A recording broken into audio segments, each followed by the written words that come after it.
Good afternoon, and welcome to the 2018 Southeast Question and Answers for the Capacity Building Section 4 program. My name is Tim Block, and I'm a program director here with Enterprise in the Southeast office. And I'm joined today by Kate Gissendorfer, a senior grant specialist with our National Enterprise team, as well as my colleague Shannon Ball, a program assistant here in the Southeast office. We ask that you please mute your phones for any background disturbance, and we ask that if you have questions that you either jot them down as you have them in the Q&A box, or that you hold them until the end of the webinar, and we'll be answering all questions after the webinar concludes.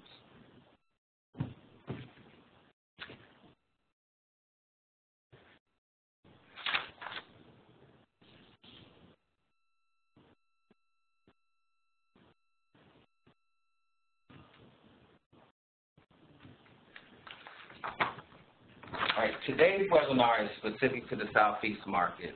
However, Enterprise held a national LOI webinar on May 9th. The webinar was recorded, and more detailed information can be found there, including additional information on threshold requirements, scoring details, and the ever-important bonus points. We strongly encourage you to review the recording.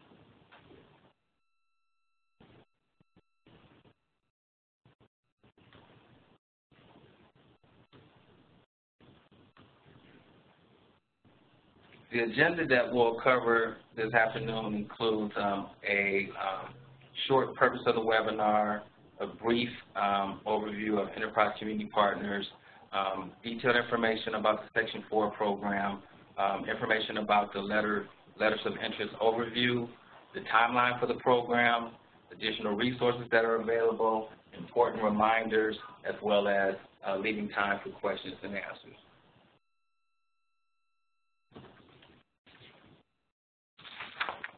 The webinar is an attempt to summarize contents of the request for LOI. However, in this webinar, if there's anything that is not in alignment with the information that is presented in the actual LOI, the default is the actual LOI.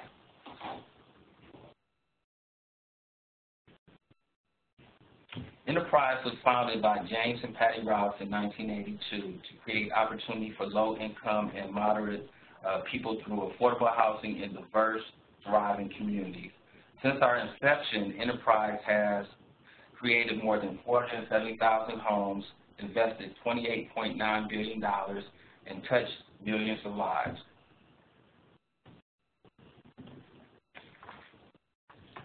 Funding for the Section 4 Capacity Building Community Development Program is made available through the U.S. Department of Housing and Urban Development.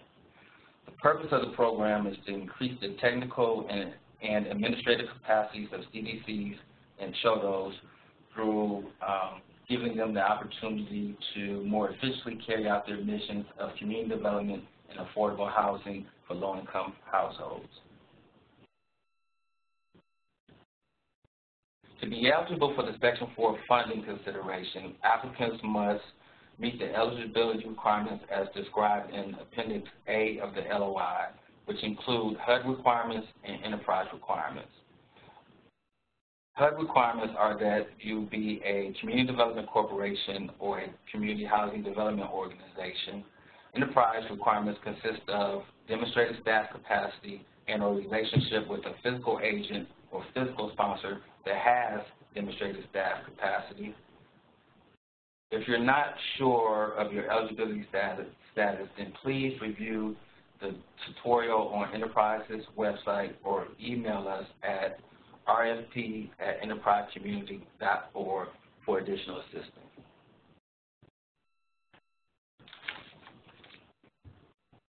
Some general information about the LOI process. All information is available on our website, and you can also send questions to the email address that I gave earlier, rfp@enterprisecommunity.org. Applicants will apply to either one of Enterprise's 11 markets or under the national geography, which we'll touch on in a second. The total amount to be awarded this year is approximately $7.5 million total. We anticipate that the Southeast Market awards will range from $25,000 to $50,000. The period of performance would begin July 1st, 2018, and can have a duration of 12 to 24 months. The period of performance will be mutually agreed upon by enterprise and the grantee. Again, applicants must select a market area to which to apply based on the location of their proposed activities. We're assuming that by participating in this particular webinar that you have interest in applying to the Southeast. So I'll spend the next few slides laying out our geographic areas and priorities.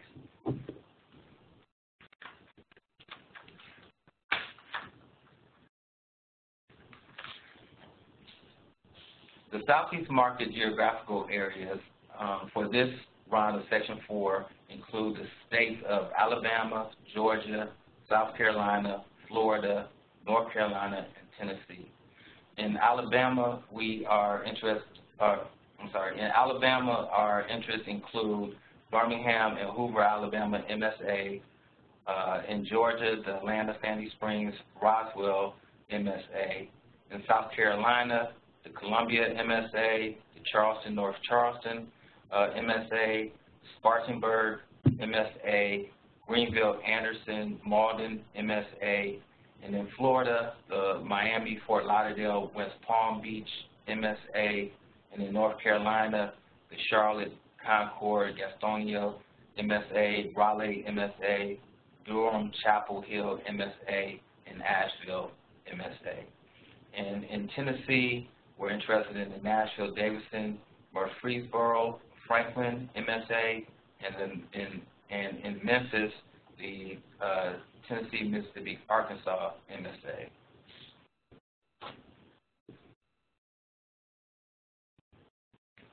If an applicant proposes to perform a project or activity outside of a defined market area geography, they must select the national as the market area.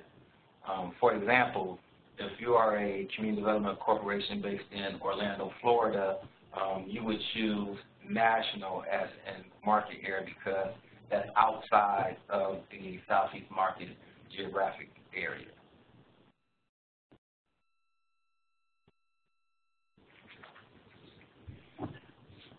Shifting now to the Southeast Office program area priorities. Every market has chosen priority program areas that they are most interested in supporting, and our office is no different. You can see detailed information about all of the program area priorities on pages 7 through 9 of the actual LOI.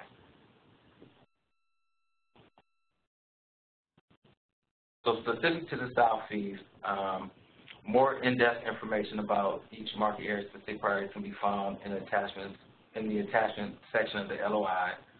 Those attachments include the following: additional criteria, geographic focus areas, market area point of contact. For the Southeast office, I will serve as the market area point of contact, and there's information about the market areas Q&A webinars, which we're holding ours today. So if you're a national organization and you're interested in other markets, then you can find information about their Q&A in that section. The Southeast Market Program areas of interest are in attachment 11 on page 44 of the National LOI release.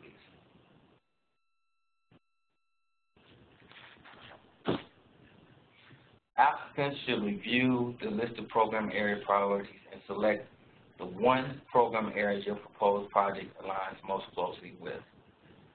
So there's a drop-down menu and it lists all of the program area priorities. You should select one program area that you want to respond to, and only one.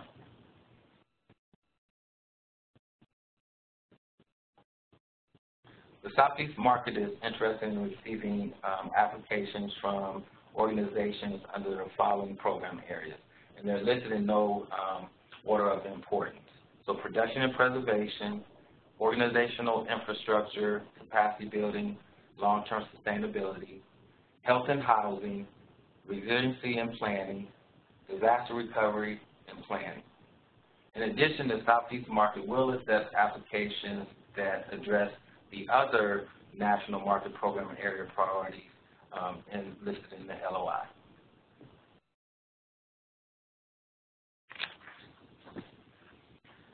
So taking each one of the program priority areas that we've identified, starting with production and preservation. Under production and preservation, we're interested in the following activities. So for preservation, acquisition and preservation of subsidized affordable housing, acquisition and preservation of natural occurring affordable housing, and specifically looking at single-family projects, 20 units or more being preserved, small multifamily between 2 and 49 units preserved, and large multifamily over 50 units or more being preserved. For production, we're looking at production of multifamily affordable housing as well as production of single-family affordable housing as well. Single-family must consist of 20 units or more being produced.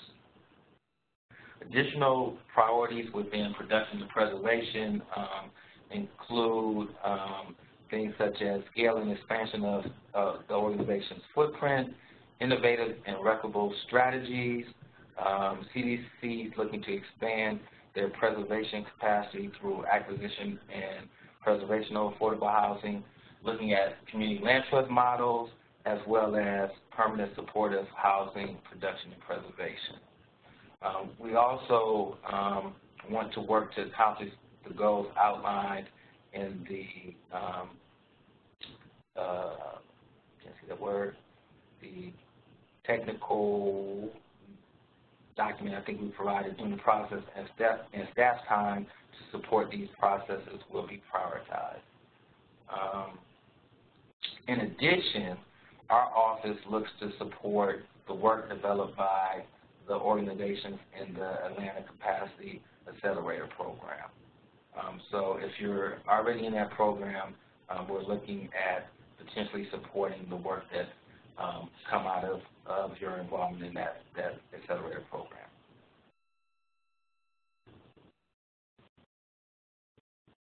For organizational infrastructure, capacity building, and long-term sustainability, the Southeast office seeks to support building organizational capacity in one or more of the following activities, including efforts that will strengthen the financial health and long-term sustainability of an organization, thereby increasing its impact, strategic planning, board development, financial management, such as looking at your balance sheet, financial practices, staff training,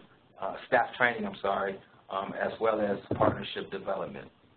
Support for historically underrepresented and minority-led organizations will be a priority of ours as well. This priority area is intended to build long-term capacity and sustainability of the organization rather than support real estate development capacity. So if you're looking to support your real estate development capacity, you should apply under the production and preservation priority area. This priority area is specific to increasing ability capacity of your internal operations and organization.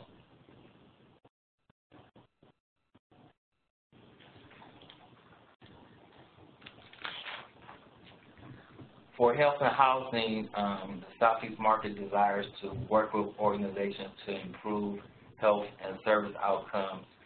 Examples include collaborating for healthier communities with intentional and lasting partnerships, innovative financing solutions, and on partnerships that bring new permanent resources into affordable housing that helps improve residents' health, looking at aging in community, as well as permanent supportive housing programs that help to alleviate chronic homelessness. Finally, the Southeast office has prioritized supporting the capacity of organizations to respond to and recover from disasters. Thus, we seek to support capacity for current disaster recovery efforts that your organization might be involved in, as well as helping to develop comprehensive disaster plans to protect buildings, residents, and business operations. We also want to support activities that help promote resilience of housing and services and or TA for staff that will help organizations achieve a greater resilience for the development of single-family and multifamily projects. And finally, we want to encourage implementation of measures that promote resilience in design and development processes, specifically around our enterprise green communities criteria. So with that, I will turn it over to Kate, who will go over some specific information about the LOI. Thanks, Tim. So I'm going to be talking about the application materials and the submission process. So the link to the LOI and a link to access SlideRoom, which is our online application system, are available on our website. Your first step, or one of your first steps as part of the process, is to create an account in SlideRoom, and you can find instructions on how to do that in Appendix C of the LOI. Once you're logged into SlideRoom, you'll be able to see a little preview of all the questions that you'll have to answer as part of the application process. And one of the great things about SlideRoom is that it offers applicants some enhancements that we didn't have available last year with the system that we used. And two of those enhancements are that applicants have the ability to log in and out as many times as you need in order to complete your application. And SlideRoom automatically saves your work as you go. So if you lose power or you have computer issues, your work will automatically be saved. Some other enhancements that SlideRoom offers to applicants, 72 hours before the deadline, you'll get an email reminder if you haven't submitted your application yet. Within a week of the deadline, there'll be a counter timer in SlideRoom that will help applicants, which probably doesn't affect you guys that much, you'll be in the same time zone, but know exactly how much time is left to submit your application. If you've submitted and by chance you've missed some of the required questions, SlideRoom will give you a notification at the top of the screen so you can go back to those questions and complete them. I will say we strongly encourage everyone to review the application before submitting. Once an application has been submitted, we can't make any changes or approve the request to make any changes. So please carefully review your applications before submitting.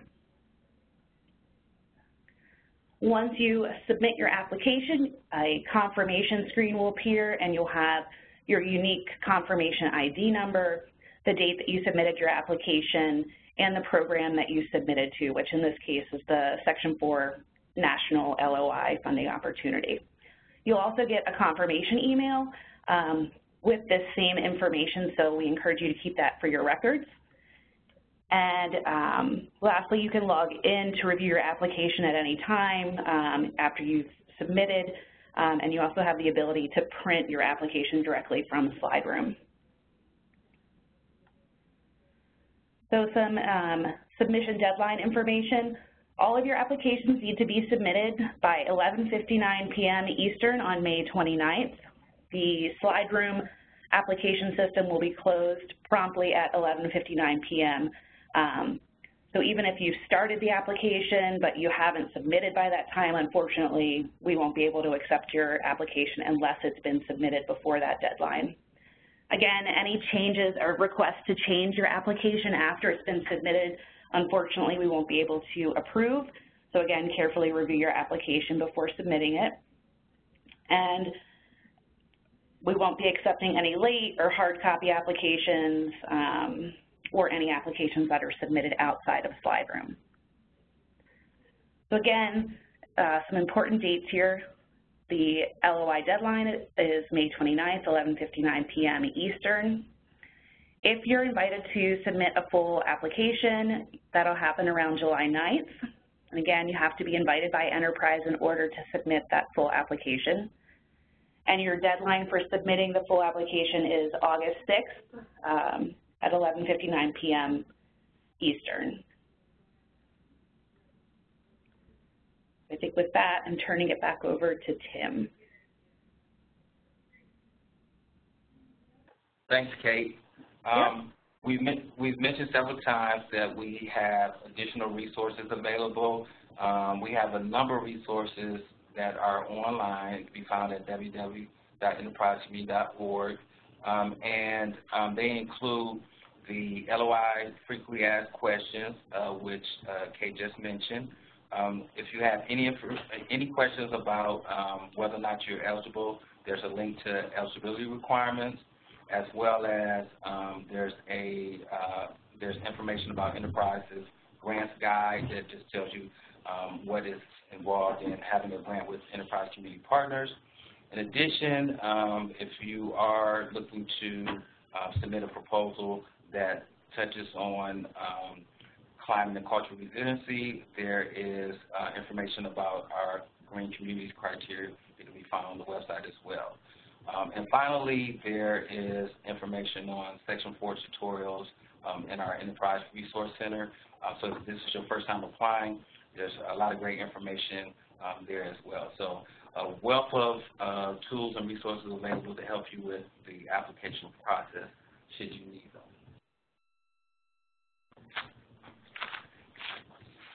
So just a couple of additional reminders. Applicants may only submit one proposal.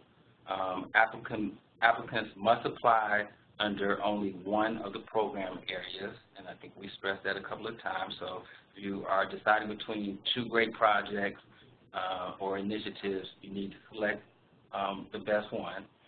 Enterprise will only consider LOIs from applicants that have met both the threshold requirements and did everything that Kate outlined as far as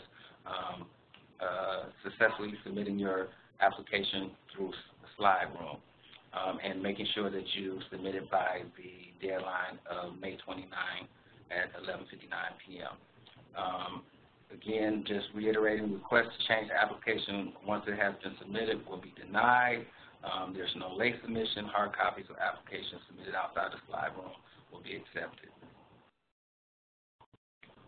And as it relates to any questions that you might have that we don't answer during today's webinar, there's additional resources that can be found. Questions specific to a particular market area should be sent to the Enterprise contact person listed in the attachment. Again, that would be me. General questions about the LOI may be submitted to rsp@enterprisecommunity.org. Technical questions related to the Slide Room can be sent to support@slideroom.com. And any questions about the letter of interest, frequently asked questions, will be updated and posted on Enterprise's website every Friday through May 24th. And questions won't be added after May 24th, but that's a good resource as well because it's real-time questions that people have that we answer and then post those on our website. So with that said, finally, I would like to re-emphasize and encourage you to please review the National LOI Webinar recording from May 9th. Again, we just covered some high-level information about the LOI process specific to the Southeast market, but there's detailed information about threshold requirements, scoring details, and detailed information about how to access those additional bonus points that are available. So please, if you have the chance, please review the National LOI Webinar. And with that said, we will field questions. And do we have any questions? Don't have any questions so far. Any questions can be put into the Q&A box, and we can review them as they come up.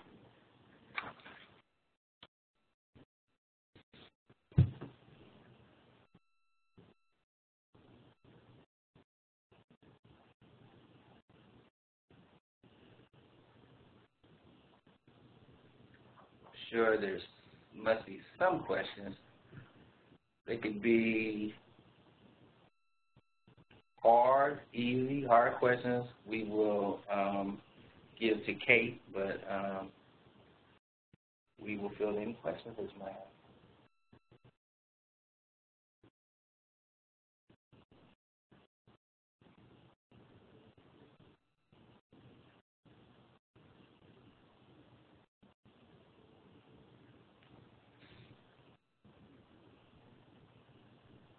Don't forget there's a list of frequently asked questions on the website if something strikes you later.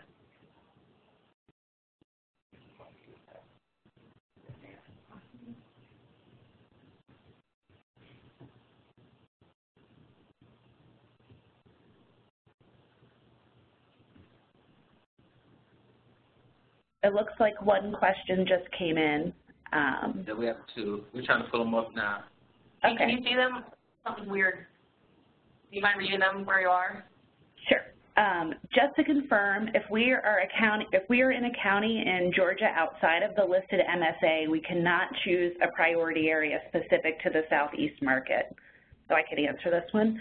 So if you fall outside of the Southeast geographic areas, then you will select national as your market area, and you will only be able to select from the national market areas, or program areas, excuse me.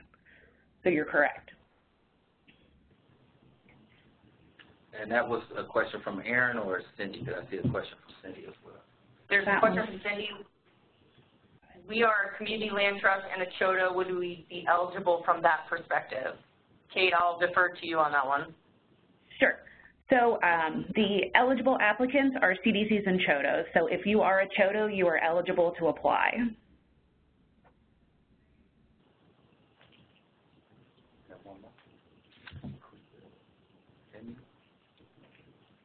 With regard to organizational capacity, must the organization have existing paid staff to apply without a fiscal agent? Again, Kate, I'll defer to you on that one.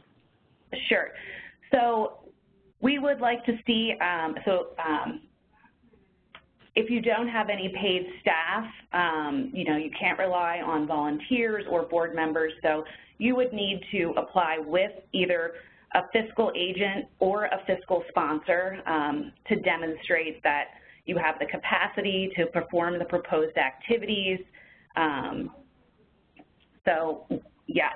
We would suggest if you don't have any paid staff that you identify a fiscal agent or a fiscal sponsor, and it's not, you still have time. If you're invited to submit a full proposal, we'll be asking then for the name of either the fiscal agent or the fiscal sponsor, just to make sure that that capacity is there. Great, thanks, Kate. Any additional questions?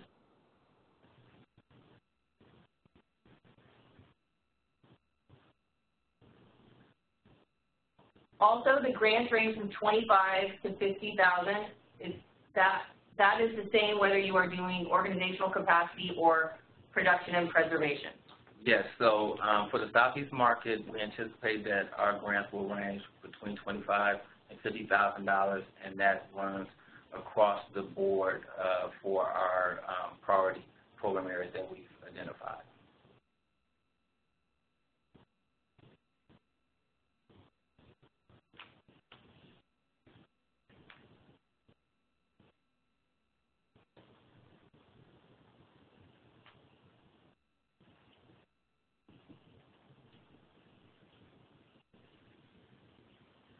To have some folks on, so we'll give a few more minutes if people want to think of questions and submit them.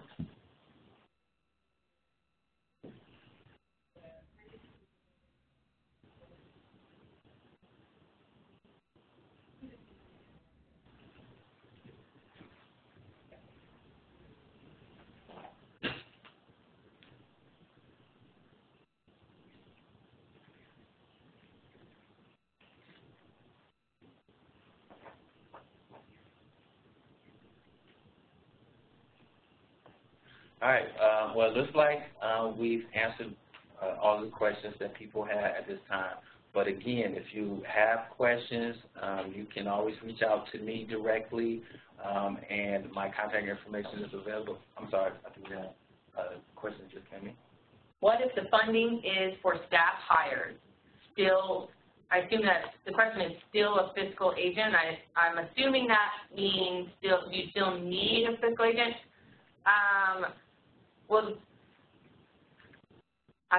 So Kate, I'm going to defer to you on that one. If that is not the correct interpretation of that question, please follow up with an email to the RFP email address. But as I see it, the question is, what if the funding is for staff hires? Do you still need a fiscal agent? Kate? Sure.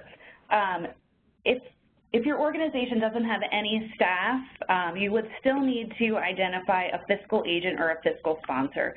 Since these are capacity building funds, you know, paying for staff is certainly allowable, but I guess we would still need to understand, you know, are you a new organization?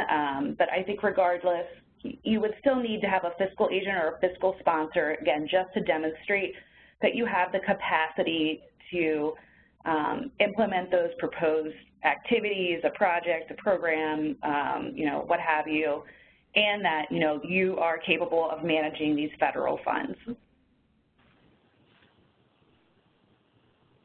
right. Well, thanks, everyone. Again, if you have additional questions, you can send them to rfp@enterprisecommunity.org, and my contact information is available as well. I'd like to thank Kate and Shannon for assisting with the webinar today, and we will look to see great proposals submitted for the LOI. Thank you. Have a great day. Thank you.